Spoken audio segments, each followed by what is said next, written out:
impossible to beat the defending Super Bowl champions. The Seahawks are the favorites to win the NFC West, but the last 8 Super Bowl champions either failed to make the playoffs or win a playoff game the following season.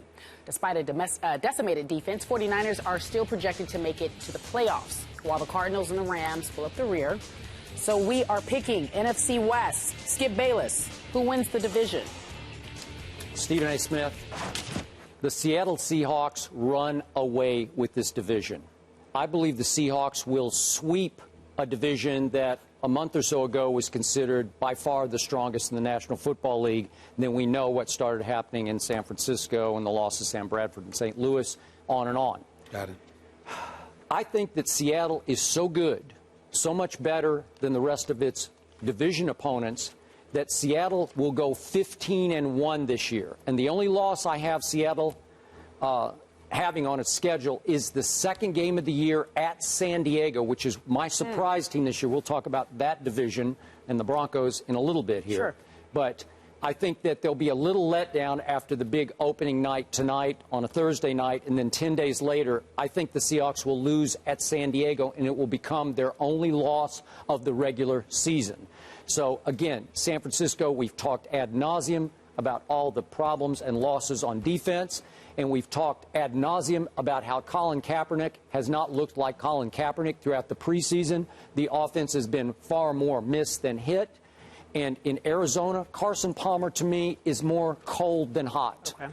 And when he's hot, he's pretty good. But he's statuesque in the pocket. They have a hard time protecting him. And on defense, I still think, despite what Calais Campbell told us yesterday, that the losses of Darnell Dockett and Darrell Washington are pretty big for a team that was the best run-stopping defense in the league last year. I don't think it will be this year. Mentioned no Bradford and St. Louis. I love the rest of the supporting cast around Sam Bradford, but that's going to be a tough one for Sean Hill. So, to me, Seattle running away. You're right, and there's no intrigue here as far as I'm concerned. I mean, when I look at Arizona, I do love the fact that they acquired Valdir from Oakland, you know, as your left tackle, because that's going to protect Carson Palmer's blind side. He's pretty damn good, and Oakland messed up by losing him, and I think that because he's going to help protect Carson Palmer will have more good days than bad.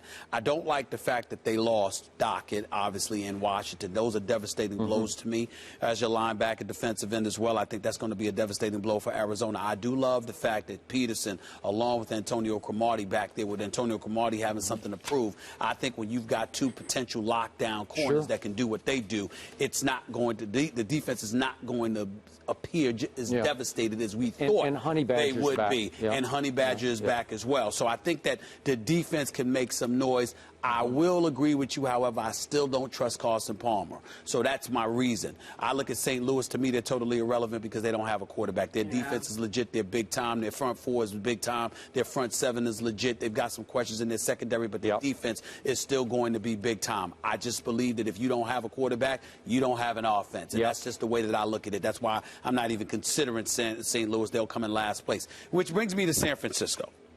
San Francisco, not only did they lose Carlos Rogers, he's in Oakland now, Dante Whitner, he's in Cleveland now, but then you also have a situation with Aldon Smith being suspended, with now McDonald probably being gone, with Navarro Bowman not being back 100% healthy. I don't think that we should count San Francisco out in terms of Seattle going 15-1, sweeping the division. I think that I got to look at their schedule here. When exactly do they play Seattle again? Because it depends on how late in the season they meet. If I'm looking at San Francisco, I'm looking at this schedule here. They've got Seattle in week 13 to November 27th. Again, and then again, December 14th.